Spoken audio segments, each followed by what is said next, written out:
आपण सर्व बाल मित्रांनो, तुम्हा सगळ्यांना माझा नमस्कार, तुमचा गोड करू. माझा व्याख्यानाला सुरुवात झाली नाही, मला असं जमून जमत नाहीये, कारण माझ्या अंगात थोडं हळूहळू वाढत आणि हळू तुम्हाला कळेल. कदाचित मागच्या वेळेला मी आलो होतो तर कदाचित तुम्ही असाल इथं, बरेचसे माझे विद्यार्थी ओळखीचे आहेत. आणि असो, मनुष्य जिथं राहतो तिथं आपलं नातं तो पेरत असतो. असं तो येताना काही आवत नाही आणि जाताना काही नेत नाही. सर्व काही त्याला इथं पेरायचं असतं आणि आपलं म्हणायचं असतं. आजचा विषय इतका सुंदर आहे.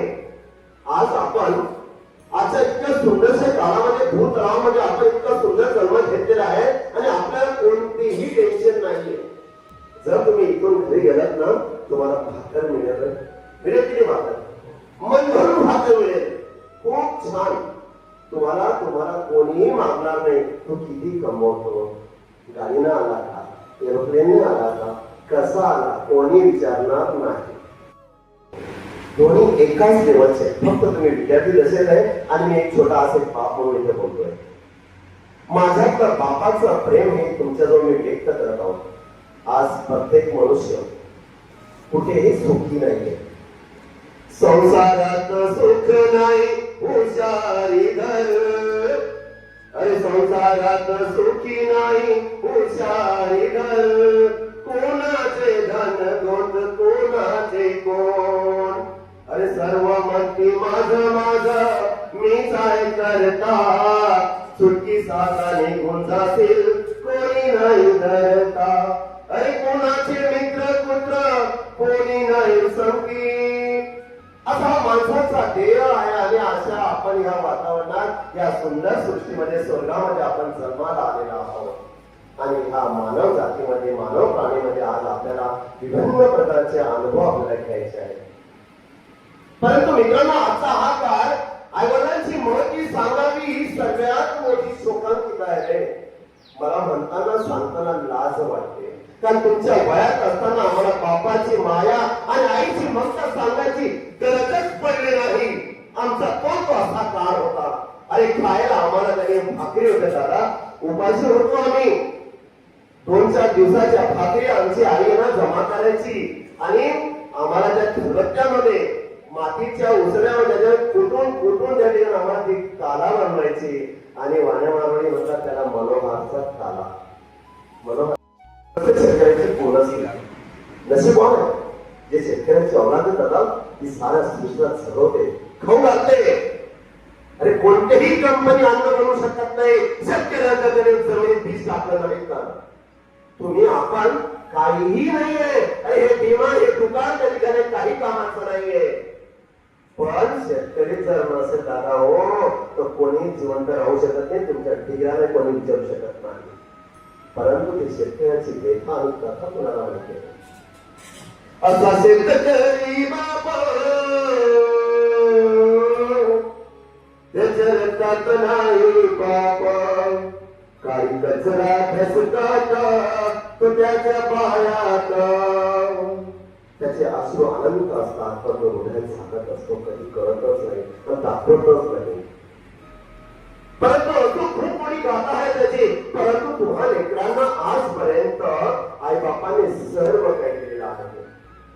तुम्ही लहानपणी असताना बेटा, तुम्ही ज्यावेळेला आई बाबांच्या पोटीत जन्माला आलात ना, त्या बापाला किती आनंद झाला. तो गलीमध्ये नाता होताना सर्वांना, तुम्ही तुमच्या काळामध्ये मोबाईल होता, आमच्या काळात मोबाईल नव्हता रे. परंतु त्या बापाने कधी फोन करून सांगितलं मला मुलगा झाला, अहो तुम्ही आजी झाले, तुम्ही मामा झाले. अख्ख्या गावात त्यांनी ढोल तिसरं त्यांनी डोकं सर्वांना सांगत गेला, आनंद व्यक्त केला. मित्रांनो, जर मुलगी झाली असेल, आताचे बाप तरी अभिमानानं सांगतात मला मुलगी झाली, मला लक्ष्मी झाली. पण आम्ही तुमच्या काळात असताना ना, मुलगी जर झाली ना, घरामध्ये एखादा स्मशान वाटा वाटत होत्या.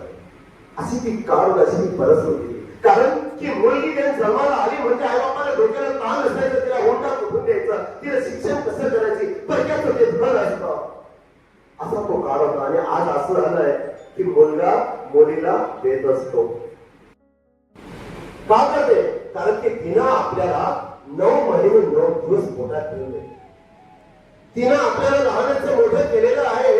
प्रत्येक घासा पाठीमध्ये आपल्याला खाऊ घालते, आपल्याला कळत नाही की किती खाऊ घ्यायचं, किती खायचं, किती पचवायचं. हे फक्त फक्त मायलाच कळत असते. आणि ती माय काय करते, पोराला जेव्हा पाचत्याला बेटा खाऊ घालते ना, पुन्हा त्याला खांद्यावर घेते, त्याचा डकार त्याचे ते बाहेर काढत असते. जसं आपण जेवण केल्यानंतर आता ते वॉकिंग करा आणि तुमचं डकार बाहेर आला तर तुमचं पचन क्रिया व्यवस्थित होत असते. आणि पचन क्रिया जर व्यवस्थित झाले की तुम्हाला आजार अजिबात होणार नाही.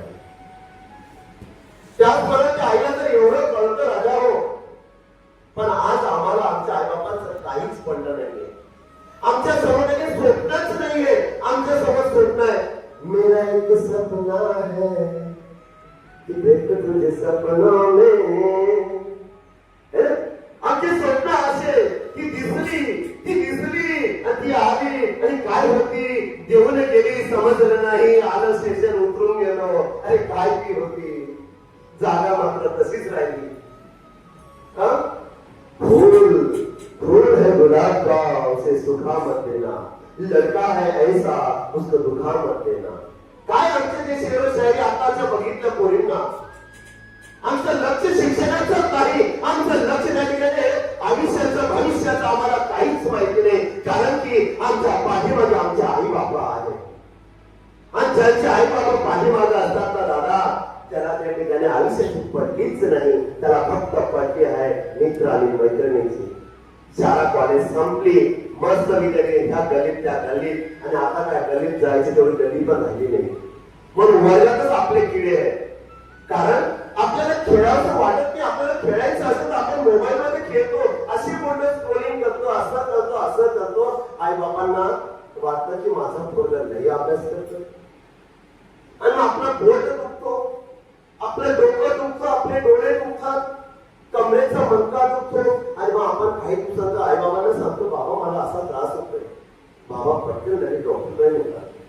पण बाबांना कळत नाही नेमकं काय आहे. कारण की बाबांनी आईनं तुमच्यावर एवढा विश्वास टाकला आहे, एवढं प्रेम दिलेलं आहे की तुमच्या पाठीमागं थोडीशी शंका घेत नाही की माझा मुलगा खरंच चांगला मोबाईल पाहतोय का तो रील काय पाहतोय, रील मध्ये काय पाहतोय, आधे कपडे घातलेले पाहतो आहे का नाही ते पाहतो आहे. अरे आम्ही अभ्यासाचं काय पाहतो.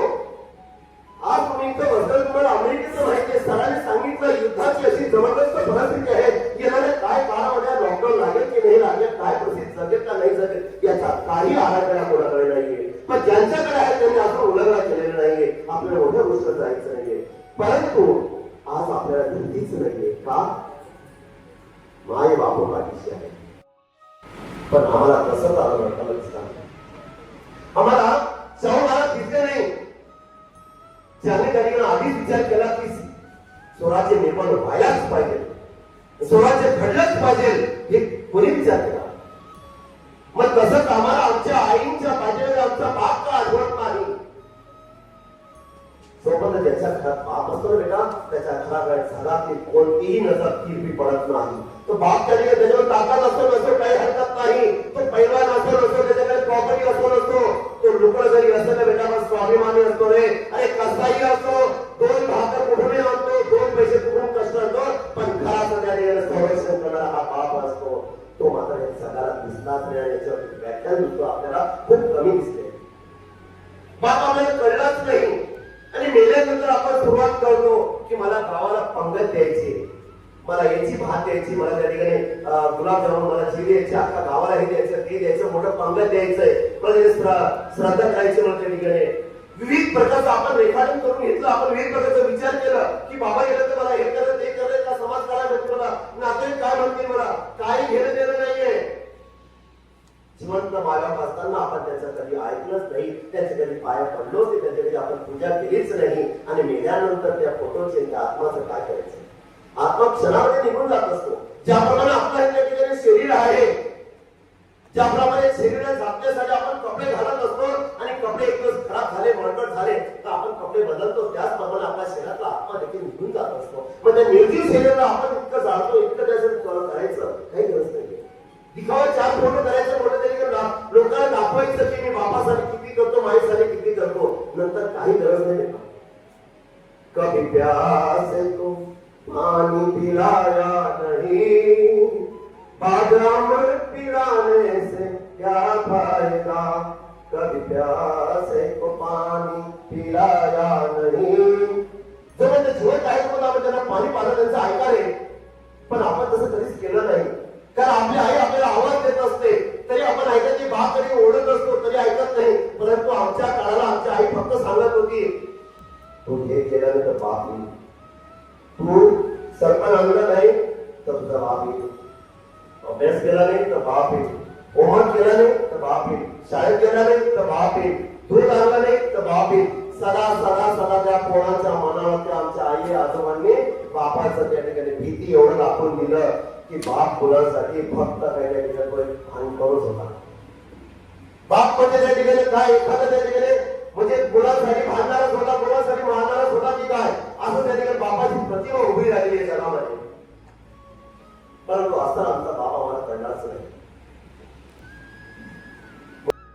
आणि आज त्याच्या ह्या पवित्र दिनी आम्ही आमंत्रण करतो त्यांना देखील मोह आम्हाला की आईचं भूत जगाचा पालन करणारा श्रीकृष्ण भगवान त्यांना देखील माया मोह आवडलं नावडलं गेलं नाही. ते सुद्धा आईच्या पुढे जन्माला आले आणि आईचं प्रेमान त्यांनी खात गेलं, त्यांना आनंद किती व्यक्त केला, किती भरभरून त्यांना प्रेम भेटलं. म्हणून त्यांनी सांगितलं की आई सारखं जगात कुठेच प्रेम नाहीये. पण आम्ही काय करतो, 10, 8, 15, 20 वर्ष होऊन जातो आणि या 20 वर्षानंतर आम्हाला एखादी पोरगी भेटतो, आमची 20 वर्षाचा सर्व काळ विसरून जातो आणि त्या क्षणात त्या पोरीचा होऊन जातो आणि तिच्यासाठी आम्ही जीव पण घेऊन टाकतो. पण कधी आई बापासाठी रक्त दिलं का नाही? कधी आपण आपल्या आई बाबाला स्वयंपाक करून खाऊ घातलं का? नाही. म्हणून देवाने सांगितलं सगळ्यात श्रेष्ठ या जगामध्ये जर कोणी आहे जे देवांपेक्षा ती आई आहे. म्हणून आईला त्या ठिकाणी जर विचार केला आताच्या परिस्थितीत आपल्या आईला आपण कोणती उपमा द्यावी हे ठरलं आणि ठरवलं. म्हणून त्या ठिकाणी विचार केला की आईला आपण सागरासाठी उपमा द्यावी. आई माझी मायेचा सागर दिला जीवनाला कार. असा हा सागर आहे, असा मायेचा सागर आहे. म्हणून सागराची उपमा दिली तर चांगलं आहे का? नाही. कारण की सागर हा चांगला आहे, समानतेचा आहे. परंतु त्या सागरामध्ये नदी नाल्याचे अथांग विहित पाणी मिक्स होऊन जातात. गटारीचं पाणी, केमिकलचं पाणी सर्व त्या सागरामध्ये घेऊन जातं. चांगलं निथळ पाणी, गंगेचं पाणी देखील मिक्स होऊन जातं. पण काही क्षणामध्ये खारट होऊन जात असतं, काही क्षणात ते खारट होऊन जाणार. मग आमची आई वयाच्या 70 वर्षी असेल, मनाच्या दारात जरी असेल तरी आई आमच्यासाठी खारं आणि नमक कधी होत नाही. ते आपल्यासाठी गोडच असते रे. आपले सर्व पाप पुण्य पत्रात सापडणारी ती माय असते रे. आणि पाप मात्र शिस्त लावणारा असतो. म्हणून आई ही आयुष्याची देवी असते आणि बाप हा भविष्याचा देव असतो. 3 वेळा कधी माहिती तुम्हाला? पहिला जन्म ती जन्माला आली, दुसरा जन्म म्हणजे तिचं लग्न होतं, नवीन आयुष्याची सुरुवात होते असते रे. आणि तिसरं जे ती बाळक पण होत असते. बाप हा आयुष्यामध्ये 4 वेळा रडतो आणि आई सदा रडत असते. म्हणून आपल्या आईबाबांचे महत्व, आपली आकांक्षा आपल्याला कळली पाहिजे. कशासाठी हा देह कुणाचा आहे आणि कुणाच्या भरोश्यावर आपण बोलतो आहे. सकाळ आला तर विचार कर बरं का. आता बापाला सांगेल तेव्हा बाप आठवत असतो आपल्याला. कधी म्हटलं का मी माझ्या आईला सांगेल नाही तेव्हा आपल्याला बाप आठवतो. आणि शाळेची फी भरताना, कॉलेजची फी भरताना, डिग्रीची फी भरताना, हॉस्पिटलची फी भरताना आपला बाप आठवतो. माय नाही, माय आपल्याला आठवते खाताना. आई मला खाऊ दे ना, आई मला जरा प्लीज नाही, मला पैसे आहे, आई माझा बड्डे आहे, मला कपडे घ्यायचे. आई बाबा आपल्या सोबत दुकानात येतात, मोबाईलच्या गाडीत कोणत्याही दुकानात आई बाबाला सोबत ठेवा. त्यावेळेला आपल्याला अख्खं दुकान हे आपल्या मालकीचं वाटतं. म्हणून आपण हक्काला सांगतो पप्पा हे घ्या ना, माय ती घ्या ना, ते आई ती घे ना, आई आई मला ते आवडलं, मला ते घेणं. आपण किती जबरदस्त सांगतो की नाही? का ते दुकान आपल्याला आलं, दुकानात एखाद्या कामगारानं जर आपल्याला बोलला भाऊ आपण त्याच्यावर सुटू पडतो. का? कारण की आपला माया बाजूला असतो, म्हणून आपल्या अंगात 10 हातीचं बळ आलेलं असतो. तेव्हा घाबरत नाही आपण, तेव्हा विचार करत नाही की नाही माझ्या आईवडिलांनी संसाराचं डाळ कसं ओढलं असेल. अरे तुम्ही जर जमा तेव्हा तुमच्या त्या ठिकाणी आईबापांच्या ह्याच्या त्या ठिकाणी त्यांच्यावरती कर्ज होतं की नाही होतं कधी विचार केला? आपल्या लहानाचं मोठं आतापर्यंत तुम्ही या कायद्यापर्यंत आला, तुमच्या आईवडिलांनी तुमचे किती शिक्षणाचे खर्च केले कधी विचारलं, कधी मागितलं? किती हॉस्पिटल तुम्हाला आतापर्यंत नेलं असेल कधी विचारलं, कधी नोंद ठेवली नाही? पण तुम्ही मात्र कोणतीही नोंद आईवडिलांची घेतली नाही. उधार पाहिजे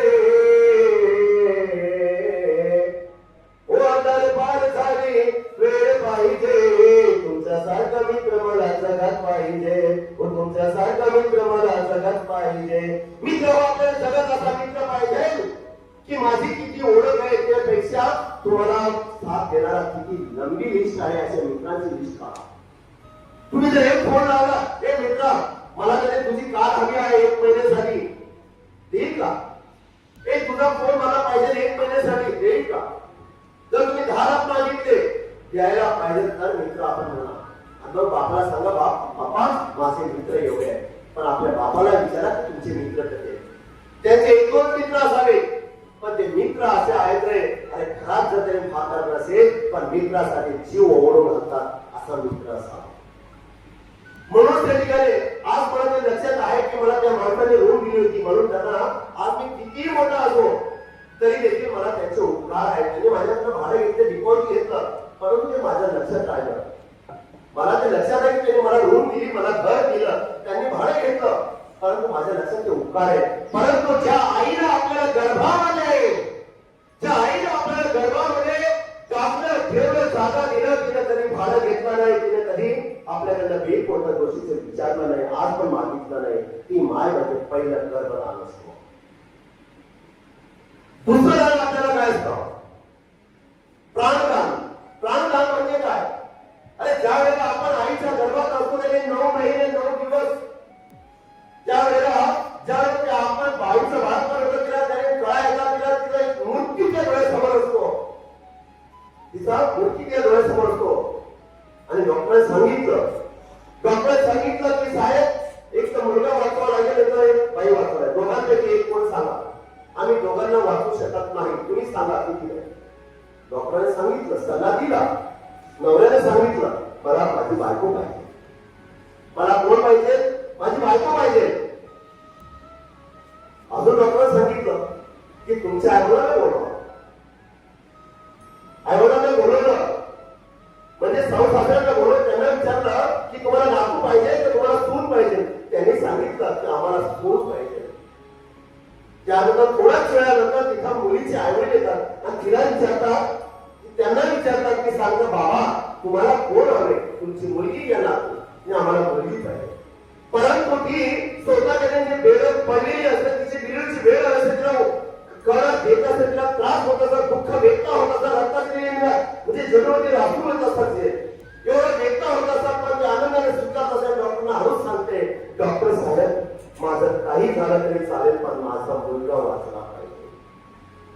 हा आपला त्या पहिला प्राणदान या आईला दिलेला आहे.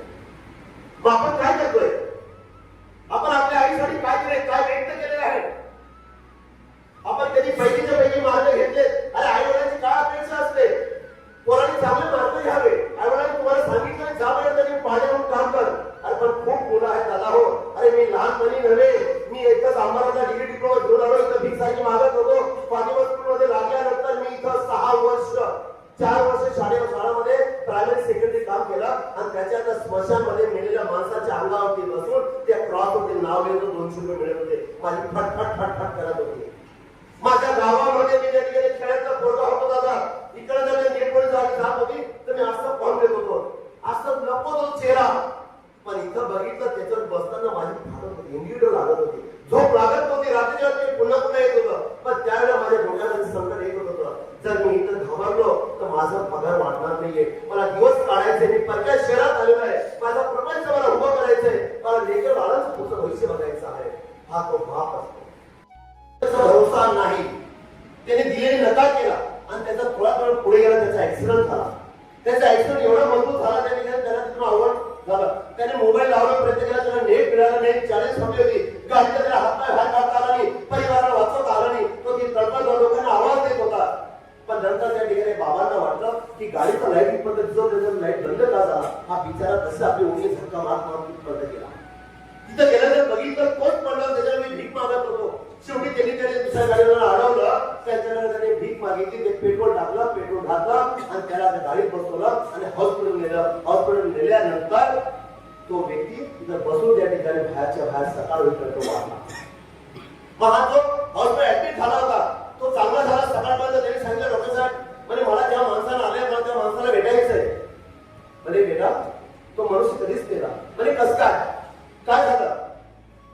मग तेव्हा सांगितलं कोणाला मास्तराने भीक मागितली, मी दिली नाही म्हणजे, पण कोणाला माझा ऍक्सिडेंट झाला, शेवटी मला त्याने वाचवलं बाबा.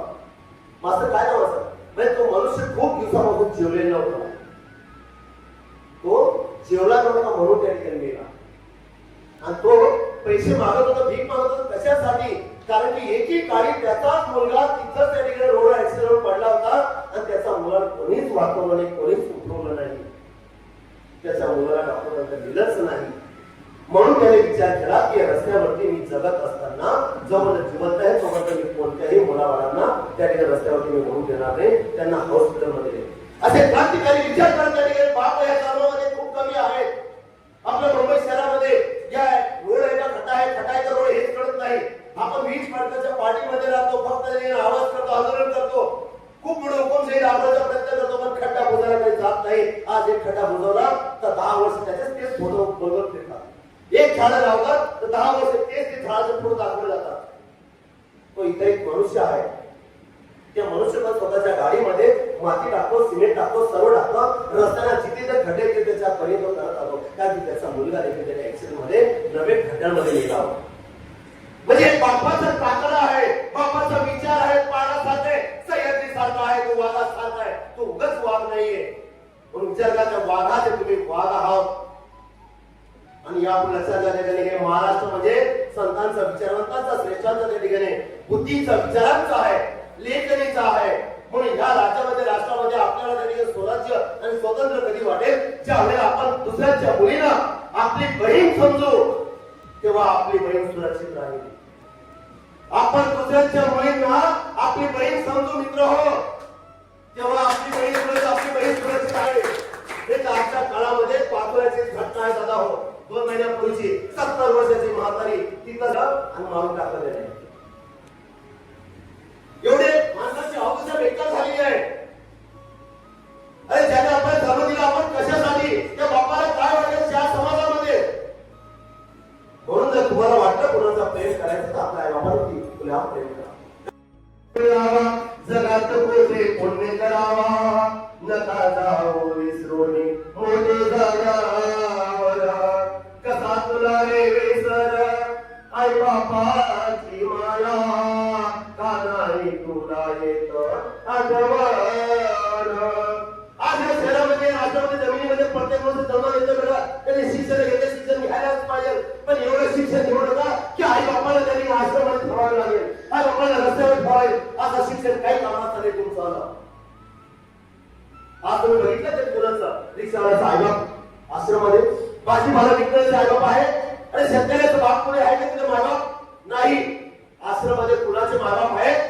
जे चांगले शिकलेले, सवरलेले, ते शिक्षक असतील, वकील असेल, पोलीस असेल, मोठे ऑफिसर असतील. माझं शिक्षण काय बनवायचं? आपल्याला सुशिक्षित होणं गरजेचं, पण असं सुशिक्षित नाही की जन्म देता आपण आईबापांना आश्रमात. अरे वर्ष कित्येक लोक झालेले आश्रमात दुकान ओपन झाले जाणार. हे बंद पाडायला पाहिजे. हे बंद पाडण्यासाठी त्याला ब्लॉक नाही लावायचंय. आपल्या विचारांमध्ये आईबापाची प्रेम आस्था जिवंत ठेवली पाहिजे. आणि आता जर हे कोणी काम करत असेल या काळामध्ये, फक्त गुरु आहे. या जगामध्ये फक्त 2 देव असे जिवंत देव, ते जन्मदाता आईबाप आहे, की ज्या मरणाच्या क्षणापर्यंत तुमच्यासाठी सर्व जीवाची आहुती देतात, तुम्हाला सर्व सोडून जातात. आणि दुसरं, तुमच्याकडनं कधी रुपयाची अपेक्षा करते, तो म्हणजे शिक्षक, म्हणजे गुरु असतो.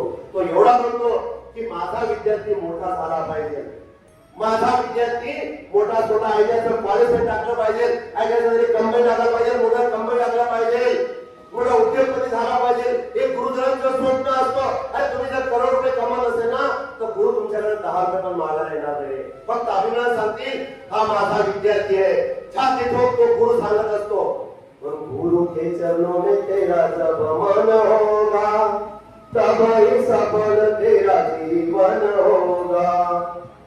बचपन बिता में माया को भूला, माया का गुलाम बना, माँ बाप को क्यों भूला. ही आमची परिस्थिती अशी आलेली आहे. पण आज समाजाची आईबापांची महती काय सांगावं लागते. अशी कशी देवाई आली वेळे,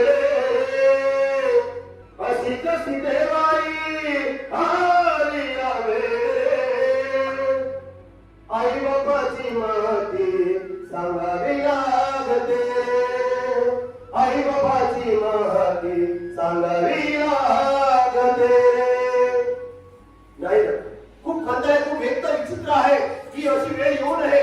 म्हणून यासाठी आज तुम्ही सगळ्यांनी प्राण घ्या, शपथ घ्या, स्वतःच्या देहावरती हात ठेवायचा. आजोबांना आपला जन्म दिलेला आहे, तो हात आपल्याकडे उजवा हात डोक्यावर ठेवा सर्वांनी. जर तुम्हाला हात दिला असेल तर डोक्यावर ठेवा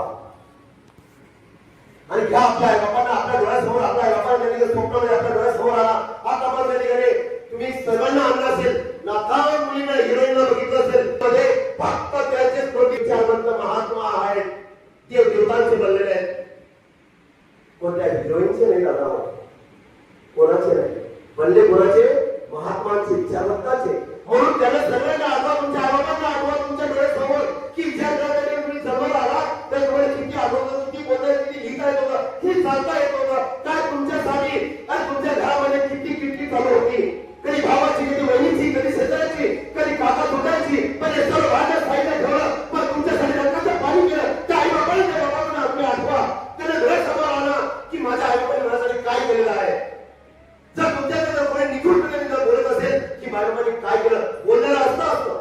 म्हणून त्याला पहिले सांगितलं, या सडकवरती असताना, आश्रममध्ये असताना, रस्त्यावरती भीक मागणं त्यांना विचारा, त्यांना बघा. कमीत कमी तुमच्या आई बाबा तुमच्या त्यांच्यासारखं तुम्हाला ठेवलं नाही. तुम्हाला चांगलं जमवलं, तुम्हाला चांगलं कॉलेज, तुम्हाला चांगलं शाळेत टाकले, आयट्या टाकलेला आहे. विचार करा तुमच्या आई तुम्हाला किती खस्त खाऊ दिलेला आहे. म्हणून आज म्हणून तुम्हाला घरी गेल्या तुमच्या आई बाबाला कडवळ मिठी मारा आणि सांगा, बाबा जे काय मी तुमच्यापुढे आज शरीर तुमचं आहे. अरे हे फोटो हे देव देवता काही राहणार नाही, पण देह तुमचा जोपर्यंत आहे तोपर्यंत देव देवतांचं जातीचं सगळ्यांचं नामस्मरण होत नाही. या देहाचा भरोसा नाही आहे, हा देहाचा भरोसा नाही, तो अहंकार कसलाही कुठला तुमचा. म्हणून आज तुम्ही घरी गेल्यानंतर सर्व पोरांनी त्या ठिकाणी सर्वांनी आपल्या आई बाबांना त्यांनी कर्ज मिठी मारायची. तुमची झाली चुका त्यांना क्षमा मागा, त्यांना स्पष्ट व्हा. बाबा आज कोण तुम्ही जे सर्वांनी तेच करा, कोणत्याही मुलीकडे बघणार नाही, कोणत्याही सराला वेळ वागणं बोलणार नाही, उलट बोलणार नाही. तुम्ही सांगितलं मी काय ऐकेल, गुरुदारांचं ऐकेल, कारण गुरु हे देव असतात. देवतांनी सांगितले की का पुराण सर्व काही नोंद झालेली आहे.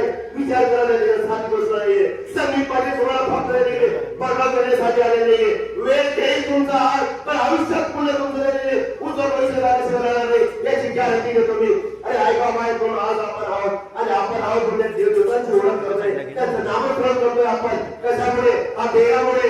म्हणून हा देह आई बाबांना त्या ठिकाणी अल्पघाती चालेल, पण आई बाबांसाठी जगा. आणि आजपासून इथून पुढे कोणत्याही मुलीमध्ये वाईट नजरेत पाहणार नाही. आई बाबांनी खाली म्हणत टाकावी, पोलीस स्टेशनमध्ये यावं किंवा त्यांनी सुसाईड करावं, समाजात त्यांनी सांगत जागावं की नाही. असे आई बाबाला त्यांनी दिवस धावू नका लेकरांनो. अरे त्यांनी तुमच्यासाठी रक्ताचं काय